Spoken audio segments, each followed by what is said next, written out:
Hello everyone, আসসালামু আলাইকুম। শুরুতে আমার ভিডিওতে আপনারা খানাপিনা দেখতে পাচ্ছেন। ঈদের তৃতীয় দিনে আমি চলে যাই ঘুরতে, আর ঘুরতে বলতে এক ভাবির বাসায়, আমার হাজবেন্ডের ফ্রেন্ড ওনাদের বাসায় যাই। আর ওই ভাবির সাথে হচ্ছে আমার খুব ভালো একটা সম্পর্ক, অনেক ভালো সম্পর্ক, খুব ভালো সম্পর্ক বললেও ভুল হবে। তো ভাবিদের বাসায় আমরা সবাই মিলে যাই। তো যাওয়ার পর হচ্ছে এই তো ভাবি আমাদের জন্য অনেক সুন্দরভাবে অনেক কিছুর আয়োজন করে। আর যেহেতু 2 দিন পর ভাবির মেয়ের বার্থডে ছিল, সে উপলক্ষে ভাবি একটা কেকও বানায়। চিন্তা করলো যে আমরা যেহেতু এখন সবাই আছি আর 2 দিন পর থাকবো না, তার জন্য সে আজকেই কেক বানিয়ে ফেলে আর আমাদের সাথে সবার সাথে শেয়ার করে নেয়। তো ভাবিদের বাসা থেকে হচ্ছে আমরা খাওয়া দাওয়া করে আড্ডা দিয়ে তারপরে বের হই ঘোরার জন্য। তো আমাদের আসলে কোনো চিন্তা ভাবনা ছাড়া বা কোনো উদ্দেশ্য ছাড়াই হচ্ছে আমরা গল্প করতে করতে চিন্তা করলাম যে বের হওয়ার দরকার। ওই উদ্দেশ্য করেই আমরা সবাই বের হই, কিন্তু কোথায় যাব কোনো কিছুই ভেবে বের হইনি। আর এই তো এই যে আমাদের পুচকি ভাগ্নি বা ভাস্তি যাই হোক, যেহেতু আমাদের বের হওয়ার কোনো প্ল্যান ছিল না, হুট করেই প্ল্যান হয়েছে, তার জন্য কোথায় যাব বুঝে পাচ্ছিলাম না। কাছেই ছিল বাংলো, আর এই বাংলোতেই চলে যায়। আর এখানে খুব সুন্দর নদীর বাতাস ছিল, আর এখানে কিছু ওই যে ভ্রমণ করার জন্য নৌকা ছিল, অনেকে উঠতেছিল, কিন্তু আসলে আমার ভয় লাগে বিধায় আমি আসলে ওখানে উঠি নেই বা আমার সাহসে কোলাই নেই।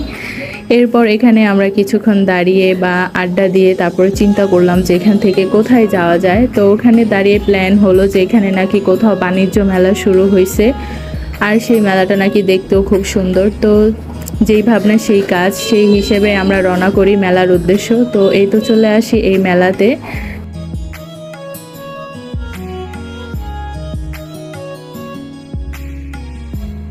আর এটা হচ্ছে মেলার গেট, আর এই মেলার ভিতরে ঢুকতে হলে টিকিট কাটা লাগবে, আর জনপ্রতি হচ্ছে 10 টাকা করে টিকিট। আর এই মেলাটা যেই জায়গায় হচ্ছিল সেই জায়গাটার নাম ছিল মেঘুলা বাজার। তো সেখানেই হচ্ছে এই মেলাটা আসলে হয়, আর এই মেলার নাম ছিল কুটির শিল্প মেলা। তো যাই হোক, এই মেলার ভিতরে যখন আমি ঢুকে তো পুরাই আমি মানে হতাশ, কারণ আসলে আমি যখন শুনছিলাম যে এটা নাকি বাণিজ্য মেলা বা অনেক কিছু এখানে উঠে বা পাওয়া যায়, কিন্তু আমি সচরাচর এখানে ঘুরে মনে হয় যে 10টা দোকানেরও থেকে কম আমি পেলাম। আসলে তেমন কোনো কিছুই ছিল না, জাস্ট মানে স্বাভাবিক আসলে এভাবে এলাকা ভিত্তিক যে মেলাগুলা হয় মানে সেম ওই রকমই ছিল। আর মানে তেমন একটা অন্যরকম কোনো কিছু ছিল না। অন্যরকমের মধ্যে শুধুমাত্র ছিল এই ঝর্ণাগুলা আর বাচ্চাদের কিছু এন্টারটেইনমেন্টের আসলে ওই চরকি টরকি এই টাইপের কিছুই ছিল, আর কিছু ছিল না।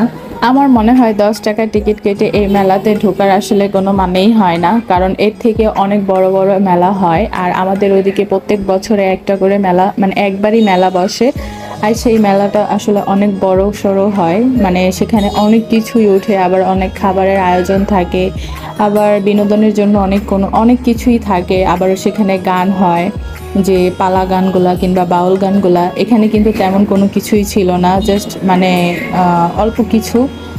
সো ওই হিসাবে আসলে এখানে 10 টাকা করে টিকিট কাটার আসলে কোনো মানেই হয় না। তো তারপরে এটা ওনাদের ব্যক্তিগত বিষয় ছিল।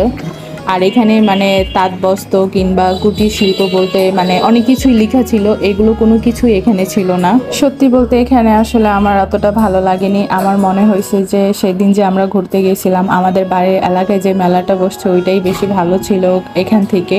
অ্যান্ড দেন এখান থেকে নদীর পাড়টাও আমার কাছে অনেক বেশি ভালো ছিল, নদীর পাড়ে যে বাতাস আবহাওয়াটা ওইটাও বেশি ভালো ছিল। এখানে আসার পর দেখে আমার অনেক বেশি বোরিং লাগতেছিল। তারপরে এই বোরিংখানা থেকে হচ্ছে বাসার উদ্দেশ্যে রওনা করি, আর বাসায় গিয়ে হচ্ছে আমি বাড়িতে চলে আসব, মানে ঢাকায় চলে আসব সেই উদ্দেশ্য রেডি হই।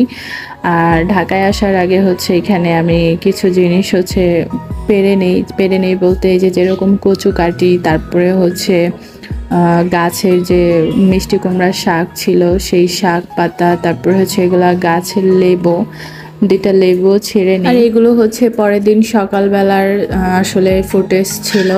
আমাদের ইচ্ছে ছিল হচ্ছে আমরা বিকেল দিকে রওনা করব, তাহলে ঢাকায় চলে আসতে আসতে আমরা সন্ধ্যার আগেই চলে আসবো, যেহেতু আসার জন্য বেশি সময় লাগে না, জাস্ট 1-1.5 ঘন্টার মতো রাস্তা। ধরতে গেলে 2 ঘন্টায়। আর সেজন্য আমরা বাসা থেকে লেট করেই বের হই, আর লেট করতে গিয়েই হচ্ছে একটু প্রবলেমে পড়ে যাই, কারণ বৃষ্টি বৃষ্টি ভাব চলে আসে, আকাশটা মেঘলা হয়ে যায়। এরপর যখন আমরা রওনা করব তার কিছুক্ষণ আগেই হচ্ছে একদম আকাশ খুব ভার হয়ে এত বৃষ্টি পড়ে, যেটা আসলে বলার বাহিরে।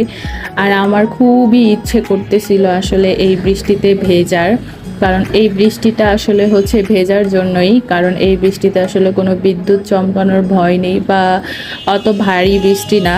মানে এই বৃষ্টিতে ভিজতে পারলে আসলে মনটাও ভালো লাগে। অনেক বছর ধরেই বৃষ্টিতে ভেজা হয়নি। যদি আমি ঢাকায় আসলে না আসতাম তাহলে আমি একদম শিওর ছিলাম আমি আজকে এই বৃষ্টিতে ভিজতাম, কিন্তু যেহেতু ঢাকায় চলে আসব আর আসার জন্য রেডি হয়ে গেছি একেবারেই, তার জন্য আর বৃষ্টিতে ভিজলাম না।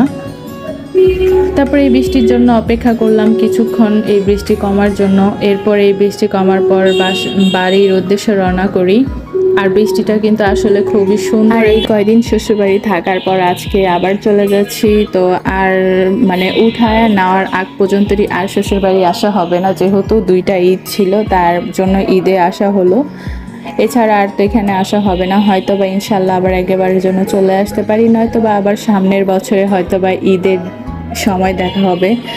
এছাড়া আর শ্বশুরবাড়িতে আর যাওয়া হবে না। তো আমার আজকের ভিডিওটা আপনাদের সবার কাছে কেমন লাগলো আশা করি আমাকে কমেন্ট করে জানাবেন। আর এরকম গ্রাম অঞ্চলের বৃষ্টির দিন আসলে কেমন লাগে সেটাও জানাবেন। তো সবাই ভালো থাকবেন, সুস্থ থাকবেন। আর আজকে এই আমার শ্বশুরবাড়ি বেড়ানোর এতদিন আমি সবাইকে মিস করব, কিন্তু বেশি মিস করব আমার যে মানে ভাসুরের ছেলেটা ইউসুফ, ওকে। কারণ ওর দুষ্টামিগুলা বা ওর চঞ্চলতাগুলো আসলে খুবই ভালো, আর একটা বাচ্চা মানুষ থাকলে অনেক বেশি ভালো লাগে। তো যাই হোক, ওকে আমি বেশি মিস করব। তো এই পর্যন্তই, সবাই ভালো থাকবেন, সুস্থ থাকবেন, আল্লাহ হাফেজ।